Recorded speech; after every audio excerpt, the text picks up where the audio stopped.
India gate of talent ಹೋಗಿದ್ದು. ಮತ್ತು ಮೊನ್ನೆ 1 ತಾರೀಕಿಗೆ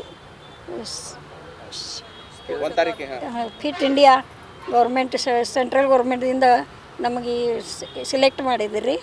ಅದರಿಂದ ನಾವೆಲ್ಲರೂ ಭಾಳ ಖುಷಿ ಅದೆವು, ಫಿಟ್ ಅದೆವು. ಅದರಿಂದ ಸೆಂಟ್ರಲ್ ಗೌರ್ಮೆಂಟ್ ನಾವು ಖುಷಿ ನಮ್ದು ನಿಮ್ಮನ್ನ ಆಯ್ಕೆ ಮಾಡಿದ್ರ ಅಂತ ಅಲ್ಲ, ನಿಮ್ಮ ವೃದ್ಧಾಶ್ರಮ ಹಾಂ, ನಿಮ್ಮ ವೃದ್ಧಾಶ್ರಮ ನಮ್ಮನ್ನೆಲ್ಲ ಚಂದ ಅಜ್ಜಾಜಿಗಳು ಎಕ್ದಮ್ ಫಿಟ್ ಅದಾರ.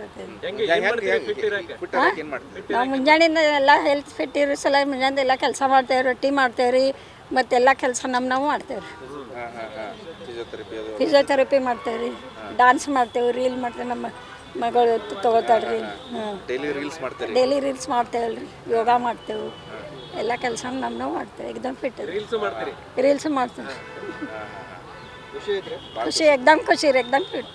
ಇದ್ಬಿಟ್ಟು ಮತ್ತೆ ಬೇರೆ ಬೇರೆ ಕಾಂಪಿಟೇಷನ್ ಭಾಗವಹಿಸಿದ್ರಿ ಈ ಸರಿಗಮಪದು? ಹಾಂ, ಸಾರೆಗಮಪದು, ಇಂಡಿಯಾ ಗಾಟ್ ಟ್ಯಾಲೆಂಟ್ ಎಲ್ಲ ತೋರಿಸ್ರಿ.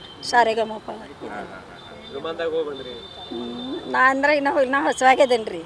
ಅದಕ್ಕೆ ನಾ ಇನ್ನೂ ಹೋಗಿ ಎಲ್ಲ ನಮ್ಮ ಅಜ್ಜಿಗಳೆಲ್ಲ ಹೋಗಿ ಎಂಜಾಯ್ ಮಾಡಿದ್ದಾರೆ ಎಕ್ದಮ್. ಮನೆ ವಾತಾವರಣ ಮನೆಗೆ ನೆನಪು ಬರೋದಿಲ್ಲ ರೀ. ಮನೆ ವಾತಾವರಣಕ್ಕಿಂತ ಹೆಚ್ಚೈತ್ರಿ. ಇಲ್ಲ, ಸಾಧ್ಯ ಇಲ್ಲ ರೀ. ಎಕ್ದಮ್ ಫಿಟ್ ಇದೆ ಮತ್ತು ಎಕ್ದಮ್ ಎಂಜಾಯ್ ಇದಾವೆ ರೀ. ನಮಗೇನು ತೊಂದರೆ ಇಲ್ಲ ರೀ. ಸರ್ ಮತ್ತು ಮೇಡಮ್ ಎಕ್ದಮ್ ಕೇರ್ಫುಲ್ ಮಾಡ್ತಾರೆ.